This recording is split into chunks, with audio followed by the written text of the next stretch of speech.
You want to support Roland Martin Unfiltered? Be sure to join our Bring the Funk fan club. Every dollar that you give to us supports our daily digital show. There's only one daily digital show out here that keeps it black and keep it real. It's Roland Martin Unfiltered. By going to RolandMartinUnfiltered.com, you can make this possible. The National Association of Black Journalists has joined the NAACP, Congressional Black Caucus, and a number of other civil rights organizations in urging the Supreme Court not to gut the 1866 Civil Rights Act. Of course, this is the subject of a lawsuit. It will go before the Supreme Court on November 13th of this year. Now, first of all, this speaks to the Civil Rights Act of 1866, which said that companies could not discriminate against African Americans. Now, the potential outcome of Comcast is urging the Supreme Court to undo equal opportunity protections afforded under the 1866 Civil Rights Act could have a tremendous impact on NABJ's 4,000 members, according to NABJ.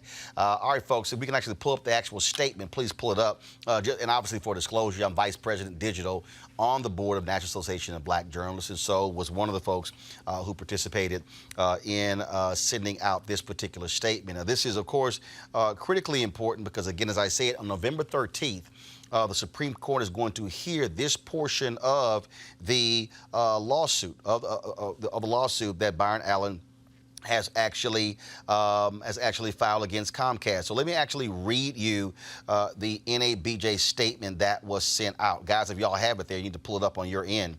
It says that, so I don't know why we don't have it there. Okay, fine. The National Association of Black Journalists joins the NAACP, the Congressional Black Caucus, and numerous other civil rights organizations in urging Comcast and the Supreme Court, I'll turn it this way, Comcast and the Supreme Court to not dismantle the critical protections provided under Section 1981 of the Civil Rights Act of 1866. The potential outcome of Comcast urging the Supreme Court to undo equal opportunity protections afforded under the Act could impact our more than 4,000 members as well as black media professionals and entrepreneurs nationwide. At issue is the filing of a brief asking the courts to require a minority plaintiff to provide proof that the denial of a contract, property ownership, or job opportunity is 100% based on race. For example, a company's decision to not award a contract or a job to an African American or any person of color could be 99% based on a reason of race and only 1% based on a lack of sufficient experience in the industry. What Comcast is proposing allows for acts of discrimination to be hidden by the justification of that 1%, leaving those impacted with no legal remedy to pursue. Even if the motive of the Comcast filing is isolated to defending itself in one court case, the profound and widespread lasting impact will be devastating to minority entrepreneurs and aspiring entrepreneurs. It will also have a negative impact on communities of color in that there will be even fewer media platforms and content of interest produced for and by us. NABJ strongly urges that these efforts not be allowed, as they would have a huge long-term and negative impact on our members and their content creating opportunities as well as entrepreneurial aspirations. And so, as I said, this is going to go before the Supreme Court on November 13th. Joining us right now is Mustafa Santiago Ali, former senior advisor for environmental justice at the EPA, Dr. Julian Malveaux, economist, president emerita at Bennett College, and also Derek Holly, host Reaching America podcast. And a little bit later, we'll be joined by the executive director of the Thurgood Marshall Civil Rights Center at Howard University, Justin Hansford, to actually explain this law. Julian, I want to start with you. So first of all, for the people out there who do quite understand, Supreme Court is not ruling on Byron Allen's lawsuit. Right. They're only ruling on this particular aspect here, which Comcast appealed. He filed a lawsuit against AT&T, against Charter and Comcast. Those other two settled the lawsuits, put his networks. What he is saying is that that Comcast is blocking, using race, blocking the placing of his networks on their systems. They fired back saying, wait a minute, we put other black networks on our systems, and so your argument makes no sense. But by taking this to the Supreme Court, what's also interesting here is that the Department of Justice under Trump, they have sided with Comcast, and Comcast has done something that I can't recall anybody doing. I can't remember when they allowed this. they are going to allow the Department of Justice 10 of their 30 minutes to argue before the Supreme Court. I can't remember a private company, even though they're publicly traded, suing and saying, allowing the Department of Justice to actually give them a third of their time, the amount of precious time argued before the Supreme Court. They're giving 10 to the Department of Justice to argue on their behalf. But let's look at the context of this administration. Let's look at what this Department of Justice has done around affirmative action. Let's look at what 45 has said about African-American people. Let's look at who we have on the Supreme Court, these new justices, Gorsuch and Kavanaugh, and their positions on affirmative action. This is very ironic, Roland. This week is Med Week, Minority Enterprise Development Week. I just came from Philly, where I keynoted their opening. And my theme was that economic entrepreneurship is a revolutionary act. And it's a revolutionary act because we're not supposed to do that. We're supposed to just slither away and let folks do this. This is wrong. It's beyond wrong. And it has reverberations beyond Byron Allen. It really does speak to the ability for black folks to participate in the economy and for black folk to be treated fairly. That notion that you have to show it's 100%, nothing is ever 100%. But what we ought to be able to do is go back to the Croson case where people talking about pattern and practice. In other words, if black folks are 12% of the population, we get 2% of your contracts. What's up with that? Especially if we're in the industry. So, you know, if African Americans, we represent 12% of the population, how many black-owned channels has Comcast let on there? Mustafa, what's quite interesting about this, again, to see the DOJ step in the way they are.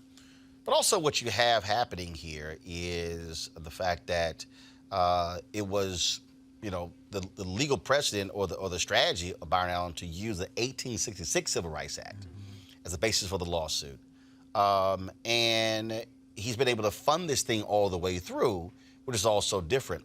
Do you believe if the Supreme Court rules against Comcast in his favor, your thoughts about what that would mean for other African Americans when it comes to trying to break into these industries and then who are being frozen out? Yeah, well, we first should probably just start with the fact that the Trump administration continues to put their thumb on the scales and lead it toward those who they want to see to be successful.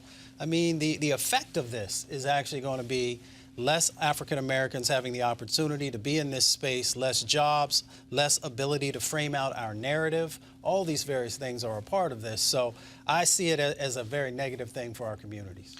Derek, here's what I find to be interesting. So you have Donald Trump, they had the little Black Leadership Summit, little rally at the White House last week.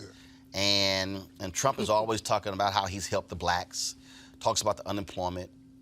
This is an African-American who recently did a deal with Sinclair, very conservative, when it came to buying the regional sports networks. Trump was always talking about business, was talking about, helping black folks. I'm still trying to find the evidence of that. But now they're siding with Comcast. And again, if the Supreme Court rules in Comcast's favor, that would mean that if you wanted to sue a company, 100% of the reason would have to be your race. Not 50, not 75, not 99, 100. That's a hurdle that... I agree. It's an impossible hurdle.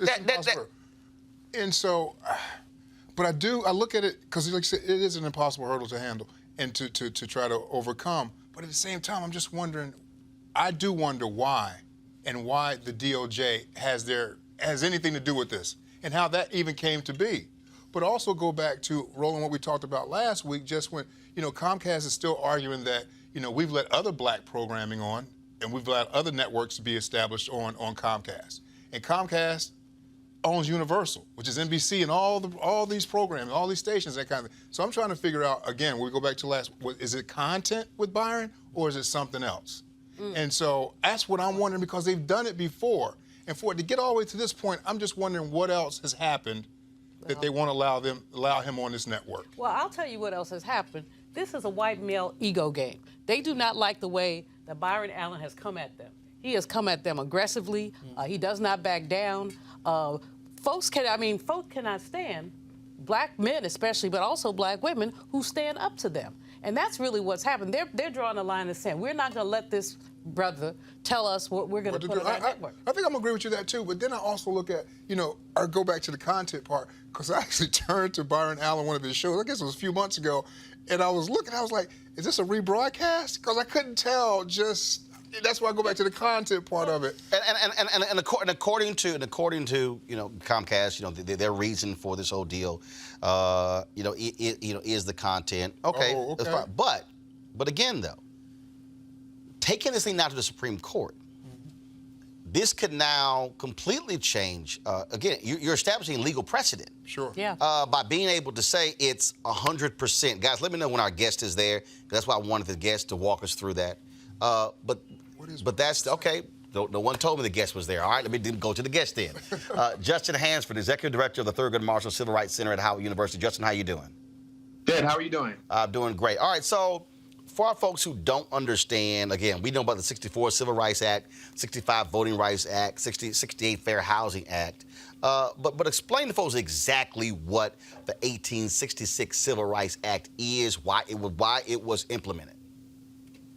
Sure. So 1866, we know that the Civil War had just ended, and we found that there were black codes created to make sure that black Americans were not entitled to full citizenship rights in America. That included, of course, the ability to engage in opening businesses, but even on a much more basic level, even the ability to buy and sell products. Even those basic things were denied to black people in 1866. So Congress passed this act, the Civil Rights Act of 1866. It was vetoed by Andrew Johnson. Congress overrid the veto to ensure that we had more rights, citizenship rights that would allow us to participate in the economy and to do so on what would be somewhat of an equal basis. So from the very beginning, this was a law passed specifically to help the freed slaves. Now, fast forward 150 years, like many of our civil rights laws, they help a lot of people. This is something that is important not just for Black Americans, but people of all different racial, ethnic backgrounds. Anybody who may be discriminated against, they can all look to this law to make sure that they can be protected from this type of discrimination. And so this has wide impact for people throughout the country, just like many of our civil rights laws, which were initially passed specifically coming out of the Black struggle, have gone on to be important for everybody throughout the country. Obviously, the act also covered some other things, including the right to vote, things along those, or had the same right as white citizens to make and enforce contracts, things along those lines. But what do you make of Byron Allen using this legal strategy of using this Civil Rights Act as a basis of his lawsuit, his $20 billion lawsuit?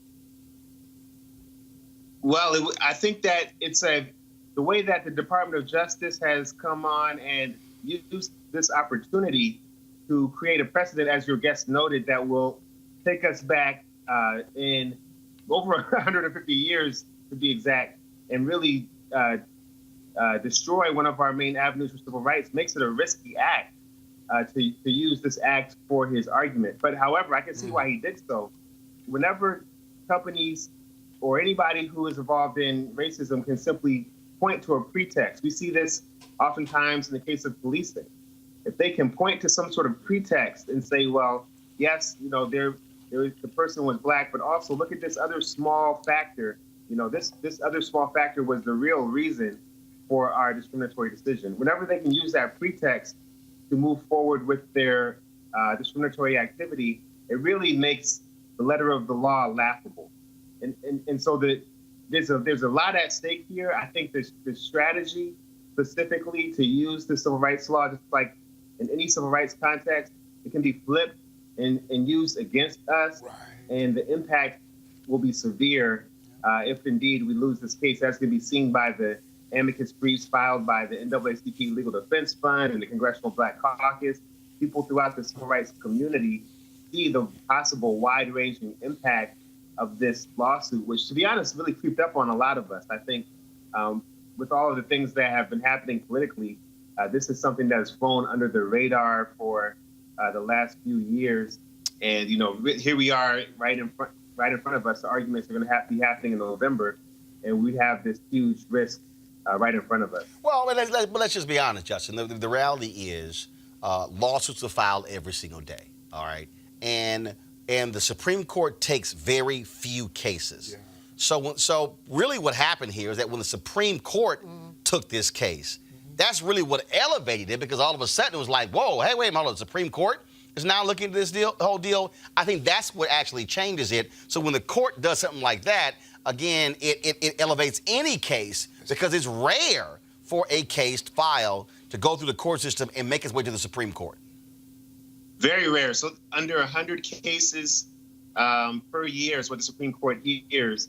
This is, over tens of thousands, probably in over 100,000 cases in the federal courts, in the district courts every year. And so to make that cut, usually they only do so when they're ready, or somebody in the Supreme Court is ready to make a big, bold move. So that also raises the alarm bell. Right. But before we got to the Supreme Court, this was already in the Ninth Circuit Court of Appeals, which covers a vast area on the West Coast, California, and other places. So it was already a major concern, but now this is something that can affect the whole nation. All right, then, Justin Hansford, we surely appreciate it. Thank you so very much. All right, thank you. All right, folks, back to our Roland Martin Unfiltered video in just one moment.